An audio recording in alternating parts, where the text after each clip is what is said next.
You're watching the free version of Mocha Essentials. Follow along with projects and footage with a premium download available at BorisFX.com.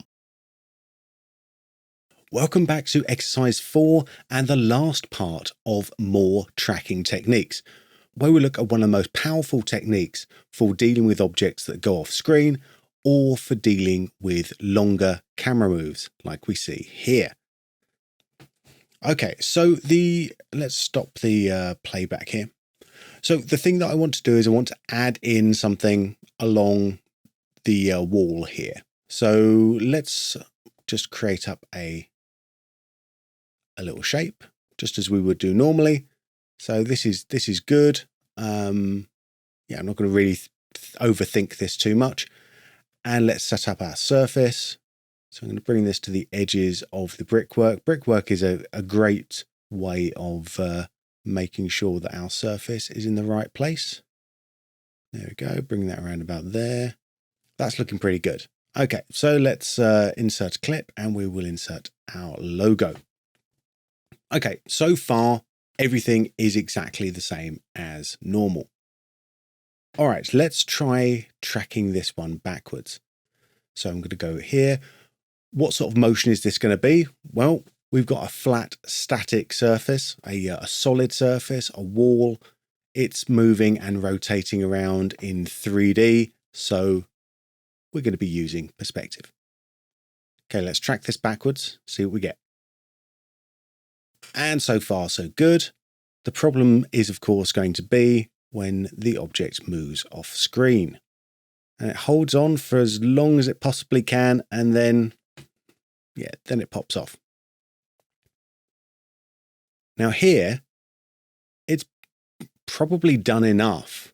It's like it's held on enough because our shape is slightly bigger than the surface to comfortably get the object off screen.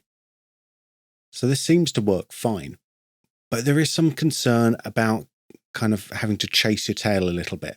So, when it gets to this area, because we're dealing with co-planar data, we could do something that we saw way back in exercise 2 when we were looking at how this works in Continuum and Sapphire, and just kind of move the shape away.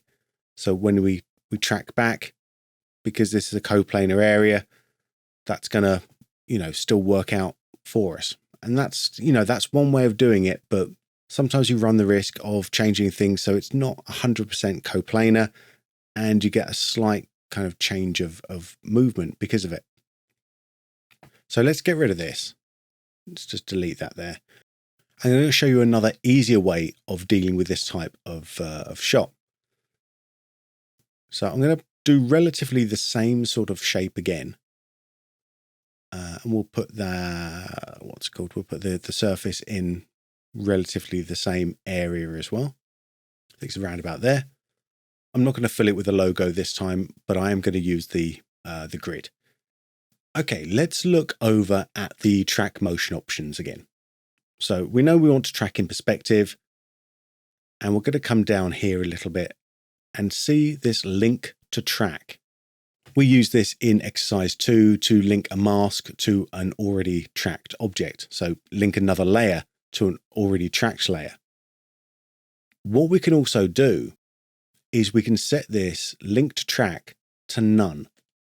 And this small change is a very powerful technique because of the separation of the shape layer in Mocha and the tracking data that it creates. And this is something that is absolutely fundamental to Mocha. We've talked about it before, but here's where it starts to make sense for a lot of people. Because of the way that Mocha is tracking these textures that are inside this shape to then drive the tracking data, to drive this surface, we can leverage that to get us the perfect track on a camera shot that moves a lot, but where we don't have to do any other work. We don't have to chase the camera movement at all. So by setting this to none, it means that this shape isn't going to go anywhere. Now, what Mocha is going to do is it's going to keep tracking the motion of what happens in this layer. And that's what's going to give us our tracking data. So with that in mind, I'm going to hit track backwards. Look what happens to the shape. In fact, let's turn on our mats. I'll make this a slightly different color. So look what happens to our shape and look what happens to our grid and our surface. So let's track backwards now. All right, the shape itself is staying exactly where it was. It's static, but look what's happened to the surface and to our grid. That's going off screen, and our grid is still perfect, even though the surface has gone completely off screen as well. So Mocha is tracking the movement through this shape and giving us that perfect track data. Let's track this forwards as well. So the shape stays static, and as long as the information that goes through this shape is co-planar, then the results that we get are going to be true to the movement of the camera. So that looks pretty good. Let's turn off our mats. And this is probably a good time to just really, drive home that separation between the track data and the shape data. I'm going to come in, I'm going to change where my surface is. Let's just bring that up. Let's completely change where that is. Let's move that there. Let's move that there.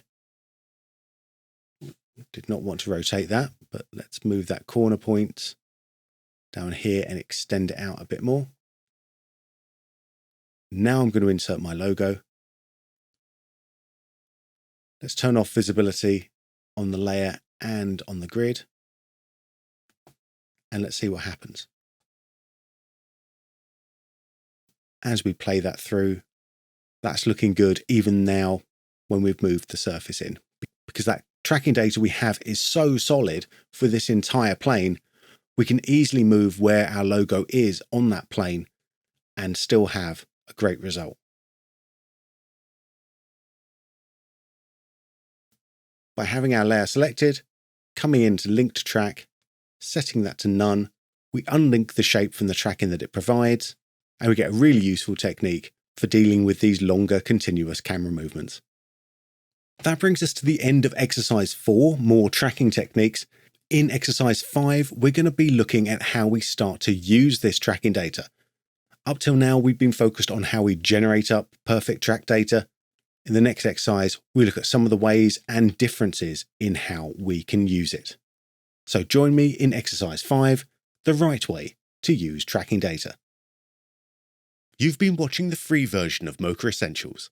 To download all videos, projects and footage, purchase the premium version available at BorisFX.com.